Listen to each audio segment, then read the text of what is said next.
প্রিয় মানুষকে তার প্রিয় জিনিস নিজের হাতে রান্না করে খাওয়ানোর আনন্দটা ঠিক অন্যরকম। হ্যালো এভরিওয়ান, আসসালামু আলাইকুম। কেমন আছেন আপনারা? আশা করছি সবাই খুব ভালো আছেন, আর আলহামদুলিল্লাহ আমিও ভালো আছি। তো এই তো আর একটা নতুন ব্লগ নিয়ে আপনাদের সঙ্গে হাজির হলাম। তো আমি এই যে প্রথমে দেখছেন একটা গলদা চিংড়ি কেটে নিচ্ছি। ভাবছেন যে একটা কেন কাটছে, আসলে কথা হচ্ছে কি, আমার মেয়ে হচ্ছে গলদা চিংড়ি পছন্দ করে, তো ওকে মাঝে মাঝে একটা করে রান্না করে দিই। কারণ আমরা ফ্যামিলিতে 4-5 জন মানুষ, তো সবাই রেগুলারলি এটা খাই না, মাঝে মধ্যে খাওয়া হয়। আর মেয়েটা যেহেতু ছোট, ও এটা পছন্দ করে, তো বাচ্চাদের জন্য তো স্পেশালি কিছু করতেই হয়, তাই না? এজন্য আমি ওকে মাঝে মধ্যে একটা একটা করে ভুনা করে দিই, তাহলে ও বেশ সুন্দর করে মজা করে খায়। তো এই তো দেখেন আমার কাটাকাটি শেষ, আর আমি এই চিংড়িটা অনেক মজা করে আর কি রান্না করব। আর এই পাগুলো না বেশি একটা বড় হয় না, চিকন চিকন আছে, বাট এই পাগুলো আমি দিয়ে দিব, কারণ এগুলো কিছু না হলেও মানে চিবিয়ে খেতে বেশ ভালোই লাগে, আর এতে অনেক বেশি ক্যালসিয়াম থাকে। তো এখন আমি হচ্ছে সব মশলা টশলা বেটে নিব। আর হ্যাঁ, আমাদের রান্নাঘরটা কিন্তু একেবারে ফাঁকা টাকা দেখেন। আর এখানে ভিডিও করলে অবশ্য ভিডিওর কোয়ালিটিটা খুব বেশি ভালো আসে না, কারণ রৌদ্র আসে, তো এজন্য। তারপরেও আমার এখন মানে যেভাবেই আসি, আমার ইচ্ছা আছে নতুন বাড়িতে গিয়ে ছাদে উঠে অনেক সুন্দর একটা রান্নাঘর করব, আর সেখানে আমার রান্নার ভিডিওটা করব।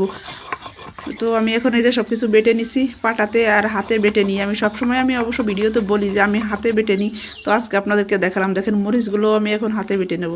আর অনেকেই বলবেন আপু আপনার হাত জ্বলে না? অবশ্য না, আমার হাতটা বেশি একটা জ্বলে না, তবে একেবারে জ্বলে না তা না, মাঝে মাঝে জ্বলে। তো তারপরেও আমি এভাবে মানে যখনকার রান্নার মশলা তখনই বেটে নিই। ফ্রিজে আমি সংরক্ষণ করে রাখি না, খুবই না, মানে মাঝে মধ্যে, সেটা হচ্ছে রিয়ার।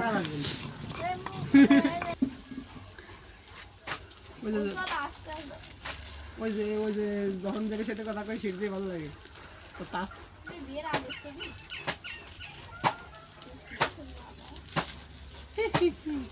ভালো কথা হবে, আসলে জিনিস দেখাবো। সব মশলাই আমি বেটে নিই, হচ্ছে রসুন, মরিচ, পেঁয়াজ, সবগুলো মশলাই আমি বেটে নিই।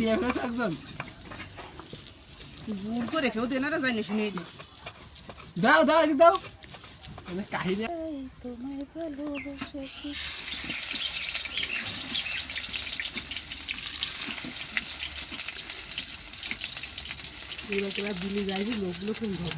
আর হ্যাঁ, চিংড়ি মাছটা কিন্তু আমি ভাজবো না, আমার মনে হয় চিংড়ি মাছটা ভেজে নিলে বেশি শক্ত হয়ে যায়। এজন্য আমি যখন মশলাগুলো কষাই তখন চিংড়ি মাছটা দিয়ে কষিয়ে নেই আর কি।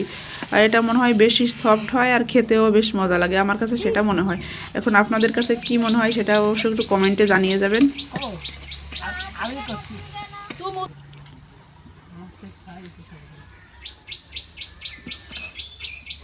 এই যে মাছটা দিয়ে মশলা দিয়ে উল্টে পাল্টে মেখে কষে সুন্দর করে আর একটু জলের পানি দিয়ে ভুনা করে নামিয়ে নিব আর কি।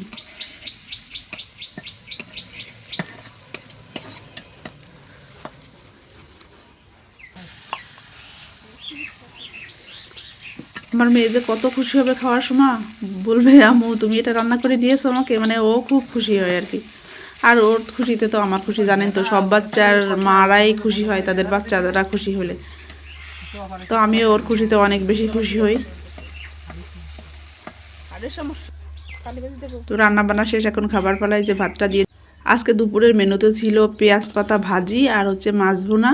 তো আমাদের জন্য অন্য মাছ আছে, তেলাপিয়া মাছ, আর মেয়ের জন্য স্পেশাল এই যে সেই চিংড়ি মাছ। দেখেন কতটা সুন্দর হয়েছে দেখতে, আর কালারটা কি সুন্দর লাগছে।